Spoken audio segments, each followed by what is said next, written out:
वहाँ सब जगह भाजपा के पार्षद, भाजपा के मेयर ने विफलता के आधार पर, रुड़की की ओछी राजनीति के आधार पर इस्तीफा तक दिया।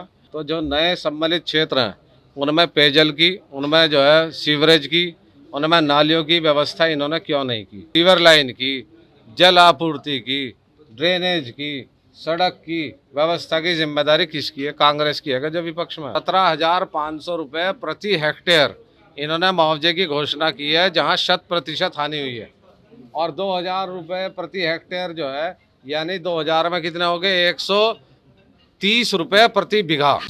आज हमारे बीच में रुड़की महानगर में पूर्व मंत्री और बाढ़ग्रस्त प्रभावित क्षेत्रों में जो नुकसान हुआ है उसकी प्रदेश की आंकलन समिति के अध्यक्ष, प्रदेश की अनुशासन समिति के अध्यक्ष, मेरे बड़े भाई, मेरे राजनीति में मुझे मार्गदर्शन वाले बहुत ही एकत्रित करेंगे और उसको संकलित करने के बाद प्रदेश कांग्रेस कमेटी में एक रिपोर्ट देंगे, जिससे कि क्या वास्तविक स्थिति है, कितना नुकसान हुआ है, क्या जो प्रभावित लोग हैं उनको सही तरीके से चिन्हित किया गया है, क्या उन तक राहत पहुंचने की क्या स्थिति है, इन सब चीज़ों के ऊपर हम शासन का ध्यान आकर्षित कर सकें। एक ये समिति बने हुए करीब हमने पिछली बैठक किस तारीख को करी थी? 5 दिन पहले, 6 दिन पहले। आपने क्षेत्र का दौरा किया किसी का? नहीं, इसमें मैंने क्षेत्र का दौरा नहीं किया है, क्योंकि पूरे ही जनपद का दौरा करना है और हर विधानसभा क्षेत्र से चीज़ों को एकत्रित करना है। तो मेरा व्यक्तिगत दौरा इसमें अभी नहीं है। जहाँ चिन्हित होंगी बड़ी समस्याएं, वहाँ पे फिर ये समिति जो है दौरा करेगी। देखिए, कांग्रेस इस समय विपक्ष की भूमिका में है।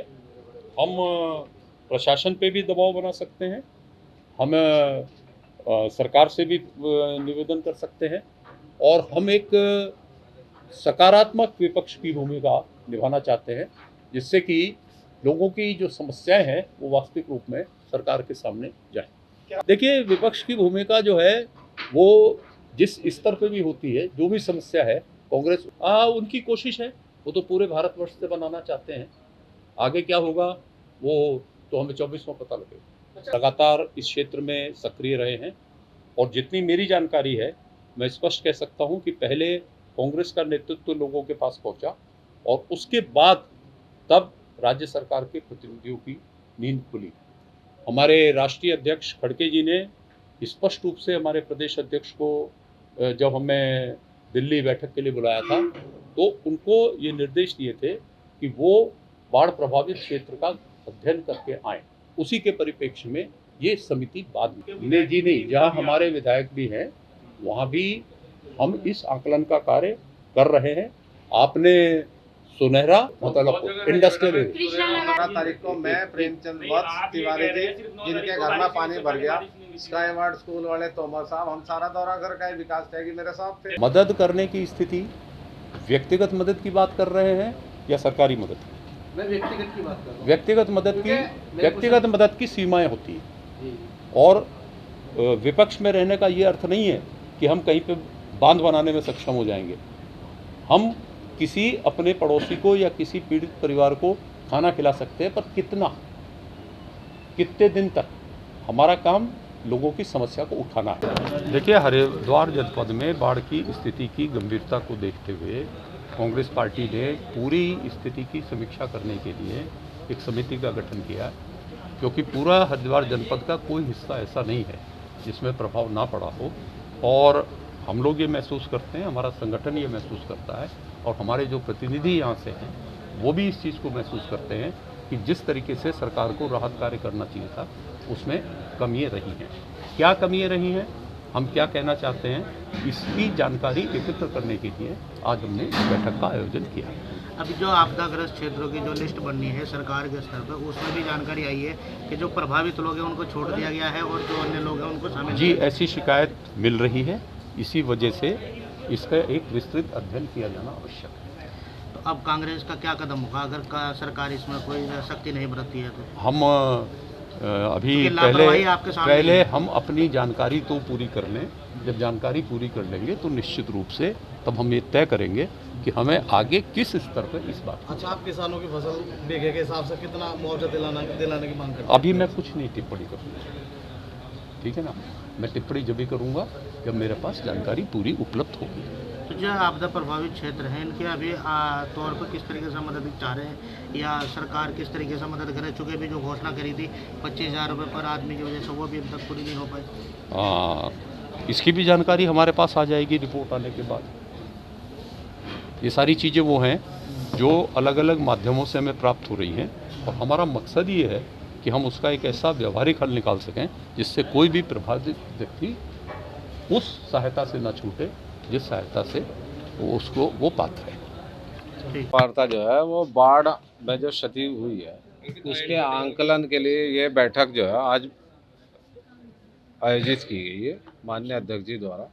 और मेरा रुड़की के संबंध में कहना है कि मुतल्लापुर हो, शिवपुरम हो, आदर्श नगर हो, कृष्णा नगर हो, आपका जो है साउथ सिविल लाइन्स में हो, जहाँ जहाँ जल भरा हुआ है वहाँ सब जगह भाजपा के पार्षद, भाजपा के मेयर ने विफलता के आधार पर, रुड़की की ओछी राजनीति के आधार पर इस्तीफा तक दिया।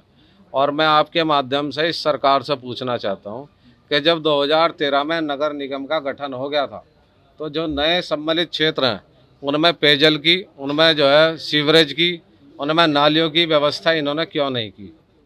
क्यों उन क्षेत्रों से मात्र ये वोट लेना चाह रहे, काम कुछ करना नहीं चाहते? आखिर वहाँ जो है उन क्षेत्रों में सीवर लाइन की, जल आपूर्ति की, ड्रेनेज की, सड़क की व्यवस्था की जिम्मेदारी किसकी है? कांग्रेस की है क्या जो विपक्ष में?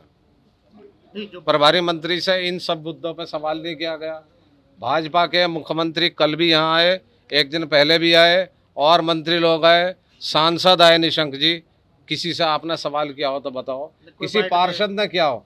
जो पार्षद नए सम्मिलित क्षेत्र का पार्षद है उसके क्षेत्र में सीवरेज की व्यवस्था नहीं है, नाली की व्यवस्था नहीं है, नाले की व्यवस्था नहीं है, पेयजल की व्यवस्था नहीं है, तो वो किसे दोषी कहेगा? कांग्रेस को? और सवाल कोई पूछ नहीं रहा। नहीं, मेयर और पार्षदों का आपसी जो तालमेल है वो भाई सवाल पार्षद के तालमेल का नहीं है, आरोप प्रत्यारोप लग रहे हैं। अरे भाई विधायक भी हैं, सरकार है भाजपा की, छठे साल में आ गई, 6 साल बेमिसाल बता रहे, सारा जो नया सम्मिलित क्षेत्र है सारा डूब गया और जिम्मेदार कांग्रेस है। चौधरी साहब अपनी टीम का गठन कब कर रहे हैं? जल्दी करेंगे। तो अभी अपने स्तर से आकलन कोई किया गया है यहाँ पे जो बाढ़ प्रभावित क्षेत्र? हमने रुड़की का आंकलन किया है और थोड़ा चूंकि अध्यक्ष जी लेट आए इसलिए उन पर जो है उन्हें यहाँ से ब्रीफ नहीं किया गया, वरना वो आपको सारा बताते। 17,500 रुपये प्रति हेक्टेयर इन्होंने मुआवजे की घोषणा की है जहाँ 100% हानि हुई है, और 2,000 रुपये प्रति हेक्टेयर जो है यानी 2000 में कितने हो गए? 130 रुपये प्रति बीघा इन्होंने तय किया जहाँ नुकसान कम है आंशिक में। और अभी आपने बताया कि हरिद्वार जिले को आंशिक घोषित कर दिया, तो क्या कर रहे हैं? लोगों को धोखा ही दे रहे हैं और क्या कर रहे हैं? और सवाल सबसे बड़ा ये बन गया भाई, मैं आप लोगों से भी कह रहा, इनसे सवाल क्यों नहीं पूछे जा रहे? आप लोग भी नए सम्मिलित क्षेत्र में रह रहे हैं, वही सिविल लाइन्स में भी कल पानी भर गया, साउथ सिविल लाइन्स में भर गया। जो सिविल लाइन्स में नाला बना था वो जो गंग नहर में गिर गया था वो भी कल फेल हो गया। तो सवाल कांग्रेस करेगी या मीडिया का भी और इस सरकार की भी कोई जिम्मेदारी है? सांसद निशंक जी से पूछा आपने सवाल, क्या 17,000 क्या 17,500 जो 1,300 रुपये प्रति बीघा है वो न्यायोचित है? कल सीएम साहब भी भाग के बिना बैठ दिए। हाँ तो भागेंगे अपने देखो कांग्रेस का, सुन लो मेरी बात, कांग्रेस लोगों के बीच जाएगी, मल्लम लगाएगी, उनकी आवाज को उठाएगी और माननीय नवप्रभात जी इसका पूरा आंकलन करके प्रदेश के मुख्यमंत्री जी से भी मिलेंगे, गवर्नर साहब से भी मिलेंगे, और अगर हमारी बात नहीं सुनी जाएगी तो जो भी इनका आगे आदेश होगा, चाहे वो धरना हो, प्रदर्शन हो, मौन धारण हो, कुछ भी हो, वो हम करेंगे। जो हरियाणा के मेवात में जो घटना हुई है उस पर क्या कहेंगे? भाई हरियाणा के मेवात की घटना पे तो मनोहर लाल खट्टर ने कह दिया कि हम प्रत्येक नागरिक को सुरक्षा नहीं दे सकते। कांग्रेस का इसमें कोई एक्शन होगा? कांग्रेस तो भाईचारा बनाने का प्रयास कर रही है। राहुल गांधी 3670 किलोमीटर दूर इस देश को जोड़ने के लिए चले, कोई अपनी PR बढ़ाने के लिए नहीं चले।